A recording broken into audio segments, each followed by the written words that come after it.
No rest for these guys. They're back at it ahead of Saturday afternoon's game at home against Minnesota United.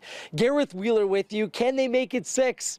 A club record 5 wins in a row coming off Wednesday night's 2-1 victory over Columbus. They're pushing for yet another one as Minnesota United visits BMO Field for the very first time.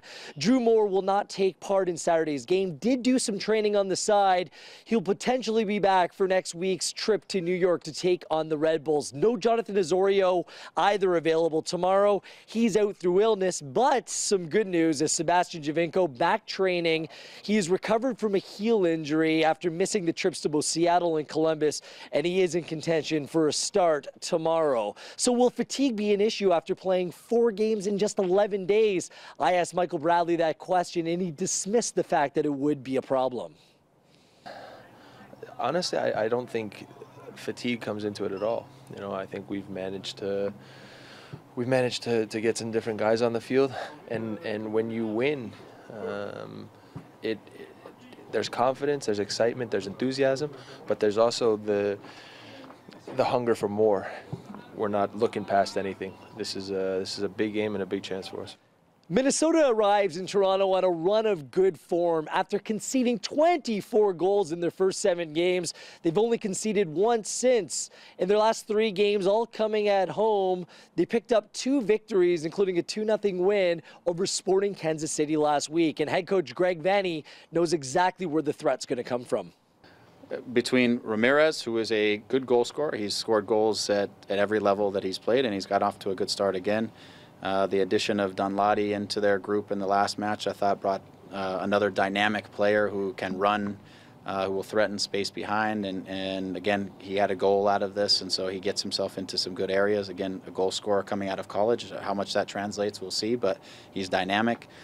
Between Molina and Ibarra, they're both dynamic players who will come inside, they'll go outside, they'll create different looks for them. But those 4 guys are very active. It's about that time. Keys of the match, and it's all about squad rotation yet again for Greg Vanney. Yes, it's been very difficult with so many games over a short period of time, and difficult games like that. He needs to find match fit players that can really do a job for him. So I'm looking at 3 players who were on the substitutes bench who didn't get into the game Wednesday night. Marky Delgado, Jason Hernandez, and Armando Cooper can all play a significant role, as well as Chris Mavinga, who was taken off in the first half of play, unfortunately due to a tactical change. All of 4 of those players could very well take part.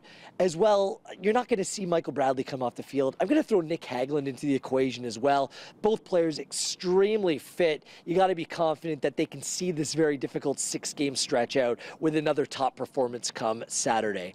Eye on Ibarra. Miguel Ibarra, for me, is the biggest threat on Minnesota United. Took part and was involved in both goals scored last weekend against Sporting Kansas City. The 27-year-old spent time in Mexico, really just getting up to full 90-minute match fitness for Minnesota, but his influence cannot be understated. Molino on the right's a threat. Christian Ramirez has 6 goals on the year, but it's Ibarra who is the straw that stirs the drink. Could be a key matchup if Hagglund plays down the right, shutting down the threat of Ibarra down the left. And finally, take the game to Minnesota. After doing so much defending in both Seattle and Columbus in their last 2 games, Toronto FC is going to expect it to be on the front foot. And for me, Minnesota, despite their defensive improvements, especially after bringing in left back Mark Birch and Sam Cronin, the former Toronto FC player, into the middle, they're still weak. They can still be exposed through quick movement through the middle of the park. TFC should dominate possession, get a whole lot of chances. Bobby Shuttleworth is being great for Minnesota in goal, but it's all about taking advantage of the possession and having a front foot, a clear advantage at home in front of your supporters come Saturday. You can watch the game at BMO Field. Head down early, head down often, and you can watch on CTV 3 p.m. this Saturday.